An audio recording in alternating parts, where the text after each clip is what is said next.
എന്താ പേര് പറഞ്ഞ? ഇവിടെ വരും. റോബിൻസൺ. റോബിൻസൺ ഇവിടെ പറഞ്ഞു. Praise the Lord. ഒരു 20-22 വർഷത്തിന് മുമ്പാണ് 1990 ഓഗസ്റ്റ് 2-ാം തീയതി. അന്നാണ് ഇറാഖ് കുവൈറ്റിനെ കീഴ്പ്പെടുത്തിയത്. ഞാൻ കുവൈറ്റിലൊരു കമ്പനി ജോലി ചെയ്യായിരുന്നു. അവിടെ നിന്ന് ഇവിടെ വന്ന് 2 വർഷം കഴിഞ്ഞ പിന്നാണ് ഞാൻ ആദ്യമായിട്ട് ഡിവൈനിൽ പോകുന്നത്. അതിനുശേഷം ക്രിസ്റ്റോ ബ്രദറായിട്ട് പരിചയപ്പെട്ടു. അപ്പോൾ 10-22 വർഷം കൊണ്ട് ഞാൻ ക്രിസ്റ്റോ ബ്രദറുമായിട്ട് സ്നേഹനാണ്. ആൾ പറഞ്ഞ വചനങ്ങളെല്ലാം കേൾക്കണം. എന്നാൽ എനിക്കൊരു കുഴപ്പമുണ്ടായിരുന്നു. ഇത്രയും വചനം ഞാൻ കേട്ടിട്ടും എൻ്റെ വീട്ടിൽ എൻ്റെ ഭാര്യയും മക്കളും ഞാൻ പറയുന്ന കാര്യത്തിന് വിപരീതമായിട്ട് ചെയ്താൽ ഞാൻ അവരെ ശിക്ഷിക്കും. അപ്പൊ ഇതിന്റെ പേരിൽ ഞങ്ങളെ BCC യൂണിറ്റില് ഞാൻ വചനവും പങ്കുവച്ചിട്ട് തിരിച്ച് വീട്ടിൽ വന്നപ്പോഴാണ് എൻ്റെ ഭാര്യ വീട്ടിൽ വഴക്കുണ്ടാക്കി. ഞാൻ അവർ കടി കൊടുത്തു. എൻ്റെ അപ്പ കടന്ന് വെള്ളം വെച്ച് കുടുംബ യൂണിറ്റിലുള്ള എല്ലാവരും ഇവിടെ വീട്ടിൽ വന്നു. അതിൽ ഒരാൾ എന്നോട് ചോദിച്ചാണ്, നീ യൂണിറ്റിൽ നന്നായിട്ട് വചനം പറഞ്ഞ് വീട്ടിൽ വന്ന് പെണ്ണായിട്ട് തല്ലണം, പിന്നെ നീ പറഞ്ഞ വചനത്തിന് എന്താണ് അർത്ഥം? അങ്ങനെ ഒരു 6-7 വർഷം കൊണ്ട് വചനം എടുക്കുന്നത് ഞാൻ നിർത്തി. ശരിക്കും പറഞ്ഞാൽ എനിക്കൊന്നും വചനം അറിഞ്ഞുകൂടാ. അന്ന് എനിക്ക് ഒരുപാട് വചനങ്ങൾ അറിയാമായിരുന്നു. എനിക്ക് അറിഞ്ഞൂടാ. കാരണം എൻ്റെ മനസ്സ് വളരെ നിരാശയ്ക്ക് അടിമപ്പെട്ടു. ഇത് ഒരുപാട് സ്ഥലങ്ങളിൽ ഞാൻ പറഞ്ഞിട്ടുണ്ട്. ഒരുപാട് വചനം പ്രവേശനം പറഞ്ഞ്, പക്ഷെ അവരാരും എനിക്ക് മറുപടി തരാൻ കഴിഞ്ഞിട്ടില്ല. ഇവിടത്തെ കൺവെൻഷനും വന്നപ്പോഴേ എൻ്റെ മനസ്സ് വളരെ നിരാശയാണ്. കാരണം ഈ വഴക്ക് പറയുന്ന സ്വഭാവം എനിക്ക് മാറിയിട്ടില്ല. അതുകൊണ്ട് വചനം പറയാൻ തന്നെ എനിക്ക് മടിയുണ്ട്. ഞാൻ വചനം ഇപ്പൊ പറയത്തില്ല. അതുകൊണ്ട് വചനത്തിലെ വചനങ്ങളൊന്നും എനിക്ക് അറിഞ്ഞുകൂടാ. അങ്ങനെ ഇരിക്കുമ്പോഴാണ് ബ്രദർ ഇതിനെക്കുറിച്ച് പറയണത്. ബ്രദർ ദേവകരുണാകരൻ പറയുന്നത്, ബ്രദർ പറഞ്ഞ ഒരു കാര്യം ഇതാണ്. ഒരു ആൾ എഴുന്നേറ്റെന്ന് പറഞ്ഞാണ്, സാർ ഇതെല്ലാം ഞങ്ങൾക്ക് അറിയാം.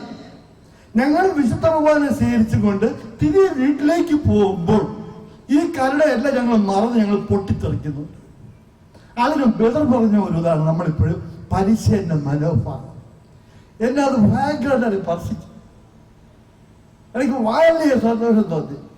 അപ്പൊ ഞാൻ ഈ വചനമെല്ലാം കേട്ടിട്ട് ഈ കരുണയെന്നെല്ലാം ഞാൻ അറിഞ്ഞിട്ട് ഞാൻ ഇന്ന് ഇതുവരെയ്ക്ക് പരിശീലന സ്വഭാവമാണ് കാണിക്കുന്നത്. എൻ്റെ ലാസ്റ്റ് എനിക്ക് 8 മക്കളുണ്ട്. ലാസ്റ്റ് അവിടെ ഇരിക്കുകയാണ്. അഗസ്റ്റിനാണ് അവരിപ്പോ 2ാം ക്ലാസ് പരീക്ഷ എഴുതിക്കുകയാണ്. ഞാൻ ഇപ്പോ സ്നേഹത്തോടെ അവനൊന്ന് കെട്ടിപ്പിടിക്കണമെങ്കിൽ അവ ഇങ്ങനെ ഒന്ന് ചുരുക്കും. കാരണം എൻ്റെ പഴയ അടി ഞാൻ പറഞ്ഞ വഴക്ക് അത് അവന്റെ മനസ്സിൽ ഭയമായിട്ട് കിടക്കുകയാണ്. അതുകൊണ്ട് ഇന്ന് ഞാൻ അവനോട് സ്നേഹം കാണിച്ചാൽ പോലും അവൻ ഉൾക്കൊള്ളുന്നില്ല. ഇത് അപ്പം സ്നേഹമാണ്. എപ്പോഴാണ് ഇവ പൊട്ടിത്തെറിക്കണമെന്ന് അറിഞ്ഞുകൂടാ. അതുകൊണ്ട് അവർക്ക് എന്റെ സ്നേഹം ഉൾക്കൊള്ളില്ല. സത്യം പറഞ്ഞ ബ്രദർ അന്ന് പറഞ്ഞപ്പോഴേ ഞാൻ വളരെ സന്തോഷിച്ചു. അതെനിക്കത് ഭയങ്കരപ്പെട്ട ഒരു പുതിയ അറിവായിരുന്നു. എന്നാ ബ്രദർ പറഞ്ഞ വചനമൊക്കെ കൃഷ്ണ ബ്രദർ തിങ്കളാഴ്ച ദിവസങ്ങളിൽ ഇവിടെ പറഞ്ഞിട്ടുണ്ട്. യെശയ്യാ 42:18-20 വചനങ്ങൾ. എന്റെ ദാസനെ പോലെ അന്ധനായ ആരുണ്ട്, കണ്ടിട്ട് കാണാതെ കേട്ടിട്ട് കേൾക്കാതെ. എന്നിട്ട് ഔസേപ്പിതാവിന്റെ ആ ചരിത്രം കൃഷ്ണ പറഞ്ഞിട്ടുണ്ട്. പക്ഷെ എന്തുകൊണ്ടോ അന്ന് എനിക്കത് മനസ്സിലാക്കാൻ കഴിഞ്ഞില്ല. എന്നാ ബ്രദർ പറഞ്ഞപ്പോഴേ എന്നിട്ട് ആ വചനം ഞാൻ വീട്ടിൽ പോയി എന്റെ മോളെ പറഞ്ഞ്, മക്കളെ ഈ വചനങ്ങൾ കുറിച്ചിട്ടില്ലായിരുന്നു. എന്റെ 6ാമത്തെ മോളത്തെ അന്യരെടുത്ത് അന്നേന്ന് ബുക്കെടുത്ത് യെശയ്യാ 42:18-20 വചന വാക്യങ്ങൾ കുറിച്ചിട്ടുണ്ട്.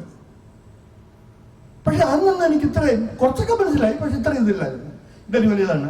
അതല്ല 2ാം ദിവസം പറഞ്ഞ ജ്ഞാനം, ദൈവത്തിന്റെ ജ്ഞാനം. നമ്മൾ എന്തിനാണ് ജനിച്ചത്? ദൈവത്തിന് നമ്മളെ സൃഷ്ടിച്ചത് എന്താണ് ഉദ്ദേശം? അപ്പൊ ആ 10 നമ്മൾ അറിയണമെന്നുണ്ടെങ്കിൽ ദൈവത്തിന്റെ ജ്ഞാനം കൊണ്ട് തന്നെ നിറയണം. എങ്കിൽ മാത്രമേ നമുക്ക് ദൈവഭക്തിയിൽ ജീവിക്കാൻ കഴിയുള്ളൂ. അതും എനിക്കൊരു പുതിയ ഉൾക്കാഴ്ചയാണ്. ഈ ജ്ഞാനത്തിന്റെ പുസ്തകം ഞാൻ പണ്ട് വായിച്ചിട്ടുള്ളതാണ്.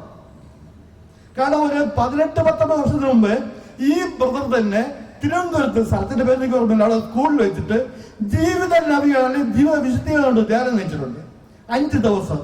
അതിൽ ഞാനൊക്കെ പങ്കെടുത്തിട്ടുണ്ട്. അന്ന് ബ്രദർ പറഞ്ഞ വാക്കിന്റെ 100 വാക്ക് പറഞ്ഞ അതില് 90 വാക്ക് എനിക്ക് മനസ്സിലായിട്ടില്ല.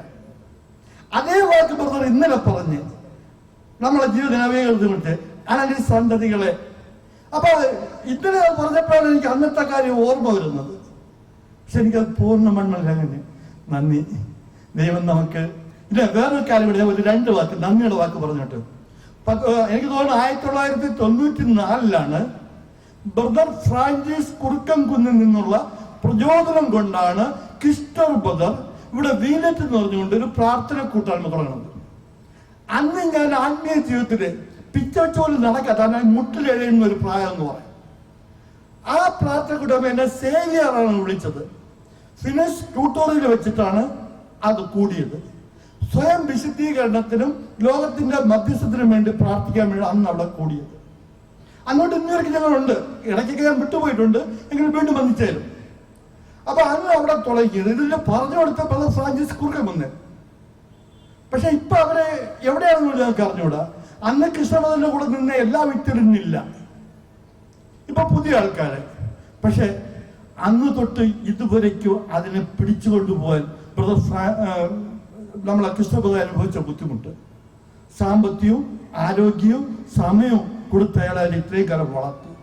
ഇന്ന് നമുക്ക് പുള്ളി അതിനൊരു പുതിയ മിനിസ്റ്റർ എടുക്കുന്നുണ്ട്. ഇപ്പൊ ബീനത്തിൽ പറയുന്നത് എൽ റോയ്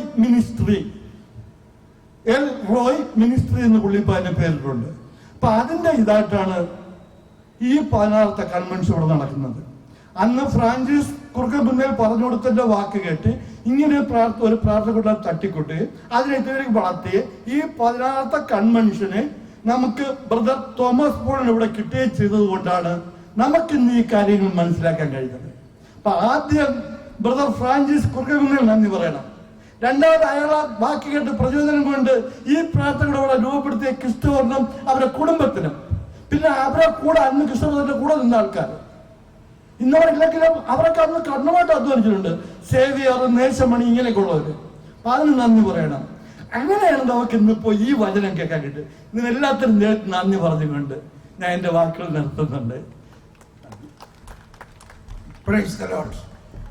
അപ്പോൾ ഇതിന്റെ സാരാംശം ഇതാണ്. നമ്മൾ ഇത്രയും നേരം പറഞ്ഞത് തന്നെയാണ്.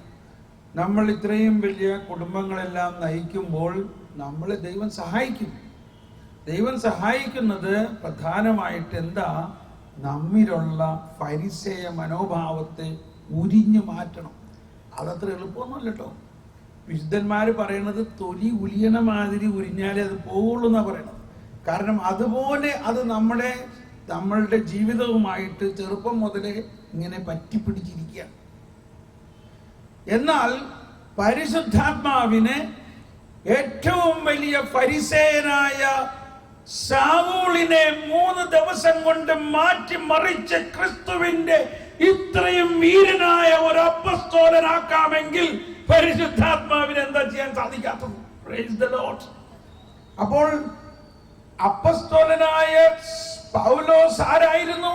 പൗലോസ് തന്നെ പറയുന്നുണ്ട്, ഞാനൊരു ഫരിസേയനായിരുന്നു. അപ്പൊ നമ്മൾ മനസ്സിലാക്കണം, നമ്മളിൽ ഉള്ള ഫരിസേയ മനോഭാവത്തെ, ആ പഴയ നിയമത്തിന്റെ മനോഭാവത്തെ പൂർണ്ണമായി മാറ്റുമ്പോൾ മാത്രമേ നമ്മൾ കരുണയോടെ നമ്മുടെ കുടുംബത്തെ നയിക്കാൻ പറ്റുള്ളൂ. വേദപുസ്തകം പഠിപ്പിക്കുന്ന ടീച്ചർമാരായാലും വടിയും വാളും എടുത്തുകൊണ്ട് പഠിപ്പിക്കേണ്ട ആവശ്യമില്ല. കർത്താവിന്റെ കരുണയിലൂടെ പഠിപ്പിക്കാം. സ്കൂൾ നടത്തുന്നവരാകാം, പാരീഷ് നടത്തുന്നവരാകാം, എല്ലാവർക്കും ഈ കരുണ ഒഴുകണമെന്നതാണ് ഇന്ന് പോപ്പിന്റെ സന്ദേശം. അപ്പോ ഈ സാക്ഷ്യത്തിന് ഇത്രയും ധൈര്യമായിട്ടത് പറയാൻ സാധിച്ചത് നന്ദി പറയും. ഇനി ആരെങ്കിലും വരാനുണ്ടോ പറയാൻ? എന്താണ് നമ്മൾ ഈ ദിവസങ്ങളിൽ സ്പർശിച്ച കാര്യം?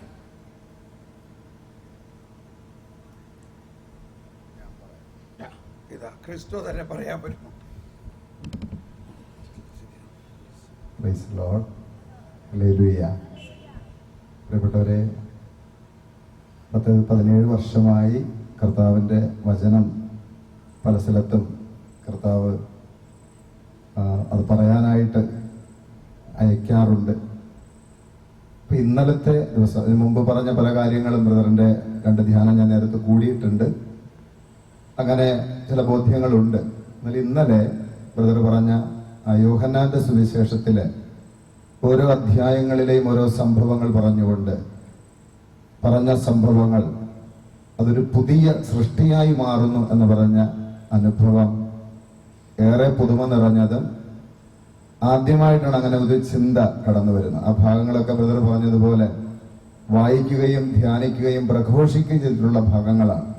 1-ാം അധ്യായത്തിലെ ജീവന്റെ ഉത്ഭവം, 2-ാം അധ്യായത്തിലെ കാനായിലെ കല്യാണ വീട്ടിലെ ആ സംഭവം, 3-ാം അധ്യായത്തിലെ നിക്കോദോമോസിനടുത്ത് വന്നിട്ട് ഉള്ള ഈശോയുടെ സംസാരം, അങ്ങനെ ഓരോ അധ്യായങ്ങളിലൂടെയും 5-ാം അധ്യായത്തിലെ ബെത്സൈദ കുളത്തിന്റെ കരയിൽ കിടക്കുന്ന രോഗിയെ സുഖപ്പെടുത്തുന്നത്, അപ്പൊ എല്ലാ തലങ്ങളിലും ഭാവിക്ക് പാപമോചനം കിട്ടുന്നതും രോഗിക്ക് രോഗസൗഖ്യം കിട്ടുന്നതും പരിശുദ്ധാത്മാവിന്റെ അഭിഷേകം ലഭിക്കുന്നതും എല്ലാം പുതിയ സൃഷ്ടിയാകുന്നതാണ് എന്ന ആ ബോധ്യം ആദ്യമായിട്ടാണ് ഞാൻ ചിന്തിക്കുന്നത്, ആദ്യമായിട്ടാണ് ഞാൻ ധ്യാനിക്കുന്നത്. അത് യോഹന്നാന്റെ സുവിശേഷത്തിലെ ആ ഒരു പുതിയ ബോധ്യവും പുതിയ ഉൾക്കാഴ്ച എനിക്ക് തുറന്നിരിക്കുകയായിരുന്നു. ഞാൻ ഇന്നലെ ഇവിടെ ഒരിക്കൽ മധ്യസ്ഥ പ്രാർത്ഥനയ്ക്ക് ഇരിക്കുന്ന ബ്രദറിന്റെ ടീമിലെ സഹോദരിയായിട്ട് കുറെ സമയം ഇങ്ങനെ ഒരുമിച്ചിരുന്ന് പ്രാർത്ഥിക്കുമ്പോൾ ആ സഹോദരി എന്നോട് പറഞ്ഞു, ബ്രദറിനോട് ഈശോ പറയുന്നു യോഹന്നാന്റെ സുവിശേഷം നന്നായിട്ട് വായിച്ച് ധ്യാനിച്ച് പഠിക്കാൻ. അത് കഴിഞ്ഞ് ഇവിടെ വന്ന് ഇരിക്കുമ്പോഴാണ് ബ്രദറിലൂടെ ആ ചിന്ത കടന്നു വരുന്നത്. ഇന്നും ആ സഹോദരി എന്നെ ഒന്നും കൂടെ ഓർമ്മിപ്പിച്ചു, ബ്രദറിനോട് ഈശോ പറയുന്നു യോഹന്നാന്റെ സുവിശേഷം വായിച്ച് ധ്യാനിച്ച് പഠിക്കാൻ. അപ്പോൾ എനിക്ക് മറ്റൊരു കാര്യം ഓർമ്മ വന്നൊരു 1 കൊല്ലത്തിലേറെയായിട്ട് ഒരു വ്യക്തിയിലൂടെ ഇതേ സന്ദേശം എനിക്ക് തന്നിട്ടുണ്ട്, യോഹന്നാന്റെ സുവിശേഷം നന്നായിട്ട് വായിച്ച് പഠിക്കാൻ. Praise the Lord, hallelujah. പ്രിയപ്പെട്ടവരെ, ആ ഒരു സന്ദേശമാണ് ഇന്നലത്തെ ആ ഒരു ടോക്കിലൂടെ എനിക്ക് കിട്ടിയത്. യോഹന്നാന്റെ സുവിശേഷത്തിലെ അധ്യായങ്ങളിലെ പുതിയ സൃഷ്ടി ആവുക എന്ന അവസ്ഥ. Praise the Lord. ഇനി ആരെങ്കിലും വരാനുണ്ടോ?